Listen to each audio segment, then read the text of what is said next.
Ya, kembali lagi kita bersama akan membahas tentang kejadian yang menimpa adik kita Naya, bocah berusia 5 tahun yang ditemukan meninggal usai hilang, diduga disembunyikan makhluk tak kasat mata. Beredar di media sosial, di Facebook, dari postingan-postingan dari teman-teman ya yang mengatakan sudah melihat kondisi jenazah, sudah ada otopsi dan lain-lain. Tapi ini berbeda dengan pemberitaan di pemberitaan resmi ya di Detikcom, termasuk itu pada 6 Februari itu menyatakan ya belum bisa menemukan sama sekali ya tanda-tanda kekerasan di tubuh korban ya, karena kondisi jenazah ini alasannya karena kondisi jenazah sudah membusuk saat ditemukan. Ini kalau kita melihat dari alasan di Facebook ya, ini ada seperti di mana ya keluarga korban ya enggan mempublikasi, enggan mengungkap gitu, karena memang mungkin ada juga ya keluarga yang seperti itu ingin anaknya tenang lah, udah nggak usah diperpanjang. Tapi kan ini bukan masalah itu ya Bun, ini masalah keadilan Iya, dan supaya juga adik kita Naya ini bisa tenang gitu, karena pelakunya kalau memang ini ada dugaan memang kriminal ya bisa ditangkap dan sang adik bisa tenang gitu loh Bun. Ya. iya. Jadi ya ini butuh apa ya? Butuh pendekatan persuasif kepada keluarga korban gitu loh. Diberikan pengertian bahwa penyelidikan ini harus tuntas, jangan dihalang-halangi untuk otopsi dengan secara detail gitu. Karena ya itu tadi, kalau sudah seperti ini jangan sampai tidak ketemu pelakunya. Dikhawatirkan kalau pelakunya tidak ketemu, semakin banyak korban yang berjatuhan. Dan ini kan juga menjadikan waspada para orang tua ya. Sedekat apapun jarak rumah dengan kebun jangan biarkan anak itu sendiri. Sebesar Makanya apapun gini Bun, anaknya makanya harus ada gini. pengawasan, ada didampingi. Jangan Oke. dibiarkan seorang anak laki-laki maupun perempuan itu berjalan sendiri gitu ya Oke. di tempat yang Bun, sesunyi itu ya. Kebun itu kan tempat yang sunyi walaupun jaraknya cuma 100 meter. Yang pasti banyak pohon-pohon lah di situ. iya. Makanya gini ya Bun ya, saya lihat kejadian ini ya seolah-olah sesuatu hal yang memang janggal. Janggalnya apa? Yang awalnya itu makhluk gaib, kemudian ada isu bahwasanya ini ada tindakan kriminal dari seseorang atau pelaku gitu. Kemudian saya coba untuk mencocok logikan kejadian-kejadian yang sebelumnya pernah ada gitu kan. Dan Iya. ya saya punya feeling gitu ya, feeling saya itu mengatakan ini adalah tindakan pidana, tindakan kriminal. Kenapa? Karena memang kejadiannya itu ya di tempat yang terpencil, oke ya. Kemudian waktunya juga waktu yang menjelang malam gitu ya. Jadi kronologis kemudian ditemukannya itu di rawa-rawa. Sementara ada yang berpendapat bahwasanya rawa itu, tempat itu sebelumnya sudah diperiksa dan nggak ada, tiba-tiba di situ dia ditemukannya. Ini kan berarti secara tidak langsung sang pelaku ya, kalau memang ada pelaku dia kan baru meletakkannya di situ gitu loh. Nah tapi ini aku herannya pihak polisi dari tanggal ditemukannya 4 ya sampai tanggal 7 ini belum memberikan statement adanya tindakan kriminal dalam kasus itu gitu loh Bun. Silakan Bun. Iya, ya kan. Karena polisi nggak mungkin bertindak gegabah ya. Polisi pasti melaksanakan tugasnya itu dengan sangat hati-hati, sangat teliti. Jangan Oke. sampai hasilnya itu nanti membuat ragu, terus nanti berubah-ubah gitu loh. Jadi saya rasa polisi di sini memang butuh waktu ya, butuh waktu. Kemudian ahli forensik juga benar-benar kehati-hatian karena ya itu tadi jenazahnya kan udah nggak utuh ya.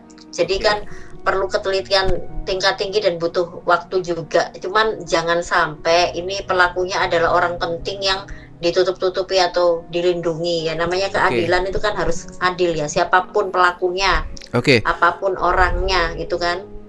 Oke Bunda, gini ya. Kejadian ini kan misteriusnya adalah dicari berbagai tempat nggak ada, kemudian ditemukan di tempat yang katanya udah dicari, kan berarti di situ ada tindakan yang mungkin adanya pelaku yang menyebabkan adik kita Naya ini meninggal gitu. Tapi sampai dengan saat ini kita belum mendengar nih kalau di Facebook dari netizen-netizen, dari mungkin warga di sana menyatakan ini ada lubang tanda lebam, tanda ini, tanda ini. Nah ini saya juga masih bingung gitu, kenapa sampai sekarang polisi belum menyatakan setidaknya memang ada tindakan kriminal dari hilangnya adik kita Naya hingga ditemukan meninggal gitu. Itu dulu loh, garis besarnya dulu loh. Baru nanti pendapat netizen yang di Facebook itu bisa dibenarkan kan? Karena polisi sudah menetapkan ini ada tindakan kriminal gitu. Sehingga jika ada tindakan kriminal itu mungkin bisa gerak cepat untuk mendapatkan atau menemukan ciri-ciri sang pelakunya gitu. Makanya tadi Bun, tadi kita ke Mbah Ilo, seseorang pintar juga. Jadi dia mengatakan gini, memang kejadian yang menimpa adik kita Naya ini adalah tindakan kriminal, bukan lagi makhluk gaib. Kenapa? Dia mengatakan seperti ini nih. Ya, dia mengatakan seperti ini. Kalau dia dikerjain sama makhluk halus, ya, itu nggak akan nampak, nggak akan dimimpiin orang terdekatnya. Tidak akan diberi tanda-tanda seperti yang di bangunan TK kosong itu dia memberikan suara. Ya, tapi kalau dia dikerjain orang kemudian meninggal dunia, itu korinya resah. Dia akan mendatangkan mimpi orang terdekat, keluarga dan lain-lain, kemudian membuat sesuatu hal-hal yang gaib yang nggak bisa dijelaskan sama logika. Nah, ini pandangan Mbah Ilo seperti itu. Makanya kita lihat ya, kejadian yang menimpa adik Naya ini ada suara-suara ya di suatu gedung TK kosong, yang berarti ini adalah kategori di mana ini dikerjain orang gitu loh. Nah, makanya di sini yang takutnya pelakunya itu ada di gedung itu. Maksudnya ada di gedung itu takutnya mungkin penjaga sekolah ya, takutnya gitu loh. Penjaga sekolah atau apa, atau ya memang itu bukan orang sekolahan tapi lokasinya yang dipakai adalah sekolahan karena sekolahan kalau malam kan sepi gitu kan. Oke, begini Bun. Saya juga menyampaikan pesan Mbah Ilo juga ya, dari terawangan beliau. Ini kan ada dari keyakinan beliau nih ada pelaku. Ya, pelakunya itu dia punya rambut seleher, berarti agak panjang ya. Kemudian perawakannya kurus, kemudian sering bukan jarang, katanya sering melewati daerah itu. Ya. Alasan kenapa beliau itu atau pelaku menghilangkan nyawa, karena memang si korban mengenal, katanya, kata Mbah Hilo dari terawangannya mengenal gitu, sehingga mau tidak mau sang bocah tadi dihabisin gitu loh. Ini dari pandangannya gitu kan. Iya, jadi memang kalau dari sekian lamanya ya baru ditemukan ya, ya diprediksinya pasti ini anak kenal gitu loh, kenal dia. Makanya kan nggak ada pemberontakan ya. Kalau nggak kenal kan pasti udah dari awal ada teriakan-teriakan kan. Karena 100 meter tuh sebenarnya teriakan bisa kedengar loh kalau dia diculik ya. Tapi ini kan karena mungkin orang kenal, jadi anak ini awalnya diajak kemana gitu dia nggak menolak karena kenal. Bun, kejadian seperti ini sering terjadi ya. Kalau misalkan dia hilang dan tidak ditemukan, ada yang berpandangan ini diculik sama orang di luar, dari luar desa itu, dari luar kampung itu, ya.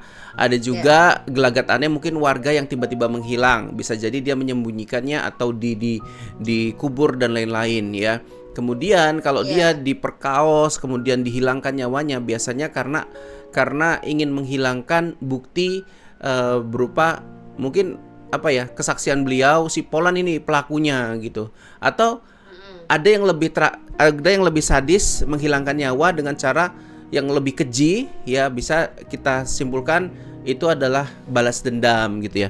Banyak sekali ya motif-motif seperti itu. Tapi kita hormatin pihak polisi, kita tunggu pemberitaannya, mudah-mudahan yang di Facebook itu sesuai dengan yang nanti dirilis sama pihak polisi. Oke, sampai sini aja kita Bunda. Kita doakan semoga pihak keluarga ditabahkan, jangan takut untuk mengungkap adanya keanehan sebelum kejadian, Bu. Ya, Bapak dari orang tua korban ya, biar ini terungkap gitu. Jangan ditutup-tutupin. Di kampung sekarang ini udah media sosial, harus dibongkar sampai ke akar-akarnya. Mungkin sampai sini dulu kita Bun. Izin pamit. Wabillahi taufiq wal hidayah. Assalamualaikum warahmatullahi wabarakatuh.